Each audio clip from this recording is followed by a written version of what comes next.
Saludos, compañeros de Latinoamérica, el doctor Javier Morales, de Puerto Rico, Estados Unidos, España. Así que nuevamente han surgido videos en las redes. Este joven que trae análisis de distintos casos muy particular, ¿verdad? Entiendo que es un joven que no está dentro del sistema de justicia, pero trae un análisis como cualquier ciudadano podría traer a una situación particular. Así que, bueno, lo tenemos de referencia, que lo pueden ver en la página. Hay una situación, una muerte de una joven, una persona que la policía arresta, un posible asesinato. Es lo que sale, ¿verdad?, del video. Lo interesante que van a ver en el video es que la persona, el vinculante, puede ser el victimario, no sabemos, ¿verdad? Partemos de la premisa de lo que surge en el video. La policía, ante la situación en la escena del crimen, lo arresta y lo lleva al salón del cuartel particular, donde se entrevista o se interroga a la persona. La persona tenía ciertos moretones, ¿verdad? Cierta evidencia física de alguna agresión. Y la policía, en el proceso, no, ¿verdad?, por lo que parte de la premisa del video, ¿verdad?, es lo que estamos especulando, simplemente es el análisis especulativo nuestro desde cierta perspectiva científica de lo que podemos analizar del video, es que la policía lo lleva al lugar de interrogatorio, no lo analiza físicamente, que dentro de los procesos, no importa el país, ¿verdad?, cuando la policía entra en custodia con una persona, la policía es responsable de ese ciudadano, ¿verdad?, que nos puede pasar a usted o a mí. Así que una vez nos arrestan, o lo arrestan, la policía entra, ¿verdad?, en esa responsabilidad, custodia de nosotros. Así que lo pertinente era que se llevara a un hospital, ¿verdad?, un ente, el médico lo evaluara y evaluara su condición física y su estado, su posible estado mental para esa entrevista, porque no sabemos de lo que pueda surgir.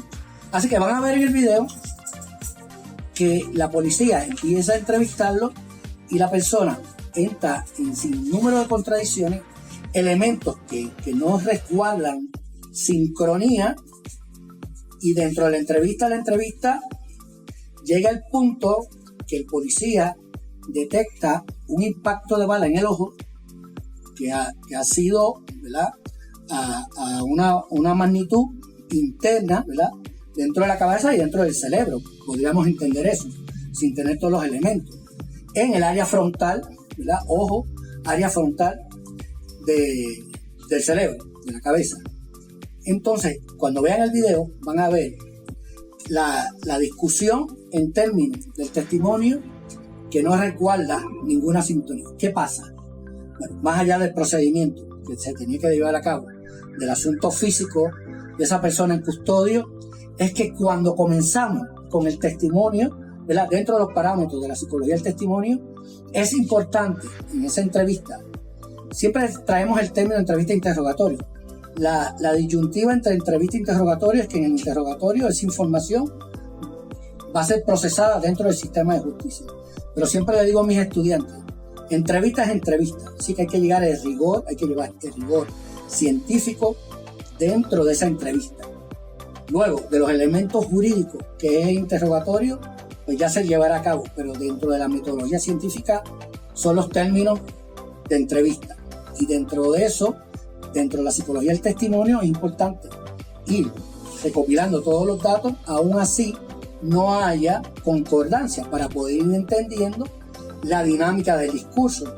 Y el interrogador, en este caso el policía, que es lo que se refleja en ese video, tenía que entender, ¿verdad?, pues quizás falta de conocimiento, falta de práctica, porque por lo general el desarrollo de las clases o cursos de entrevista e interrogatorio, o sea, llevan básicamente, en mi caso que he pasado por esos procedimientos, con los mismos estilos hace más de 20 o 25 años.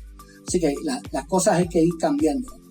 Dentro de ese proceso, dentro de lo que la persona está planteando, que no hay ninguna concordancia de los elementos, donde no conoce a la persona, pero sí, luego conoce a la persona, de que dice que está dormida, pero realmente pues está muerta, que lleva varios días muerta, Entonces ya el investigador tiene que entender que no hay concordancia dentro de ese proceso, ¿verdad? Y dentro de los elementos de la psicología del testimonio, hay que ir entrelazando y cómo va en sistema lógico esos elementos al constante de la evidencia que se va recopilando.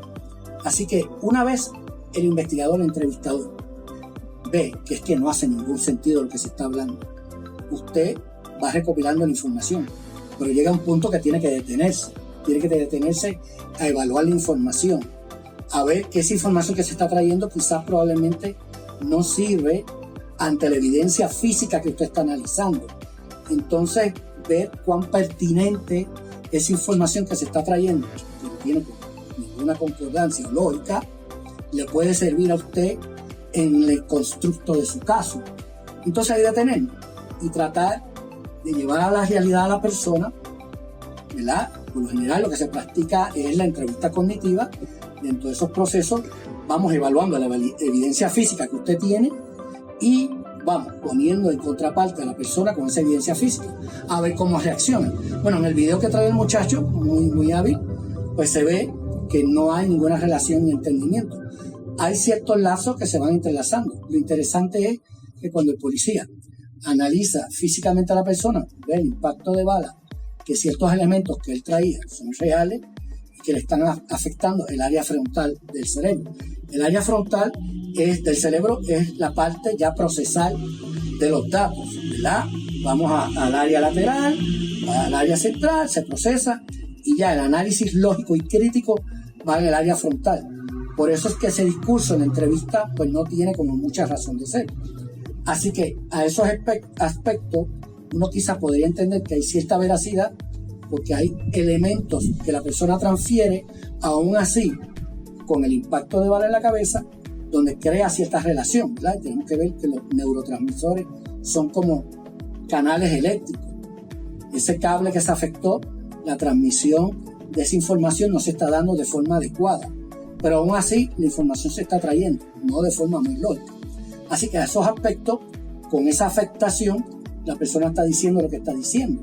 Pero a nivel jurídico, en esa afectación, pues la persona no está consciente, real, sobre esos elementos. Habrá que hacer otros análisis, ¿verdad? Mucho más científicos, neurológicos, ¿verdad? Radiografías de ese cerebro, a ver qué áreas, desde el aspecto de la neurociencia y la neurología, qué áreas se afectaron realmente en ese cerebro que puedan ser vinculantes o no vinculantes a ese delito, ¿verdad?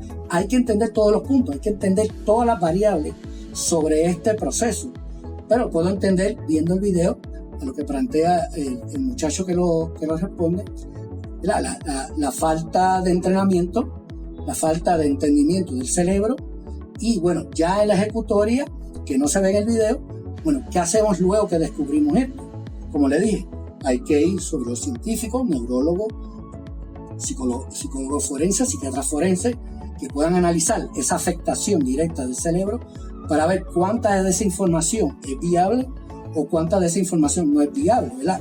Viendo todos los puntos y parámetros que se analizan, ¿verdad? Desde la perspectiva de la psicología jurídica y forense, es la ciencia integrada a esos procesos, así que tenemos que evaluar todas las variables, todos los puntos que se interrelacionan y los elementos de ese delito, ¿verdad? Y él señala unas personas que pudieron haber entrado y haber dado el impacto de bala y analizar, ¿verdad?, esos elementos con la evidencia, pero viendo de la perspectiva, ¿verdad?, muy hábil que trae este ciudadano en su análisis, es que lo que siempre le digo a mis estudiantes y a los entes del sistema de justicia criminal, hay que analizar todos los puntos, ¿verdad? No podemos partir de la premisa desde nuestra percepción o nuestra experiencia, ¿verdad? Esos son parte de los elementos que se trabajan desde la perspectiva, ¿verdad?, desarrollada por este servidor de la psicología cognitiva e investigativa.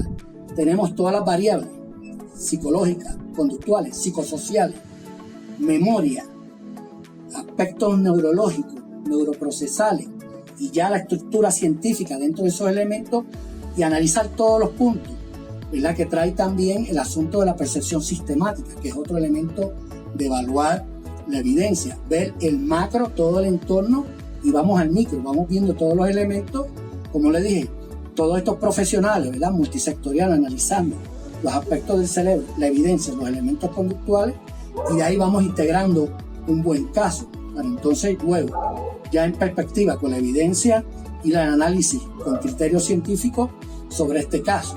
Así que dentro de ese video es lo que le puedo plantear, ¿verdad?, que es lo pertinente que se debe desarrollar los compañeros investigadores, ¿verdad?, la policía principalmente, tener todos los criterios, ¿verdad?, de la ciencia, los aspectos de las neurociencias en ese proceso, un mejor entendimiento del cerebro y de los procedimientos, cómo se llevan a cabo y el reflejo de esa conducta, ¿verdad?, de todos los participantes, victimarios, víctimas, los abogados, jueces, etc., dentro de todo lo que sería el sistema jurídico y cómo todo este entorno, con toda esta evidencia, vamos integrándolo para crear justicia de forma científica, ¿verdad?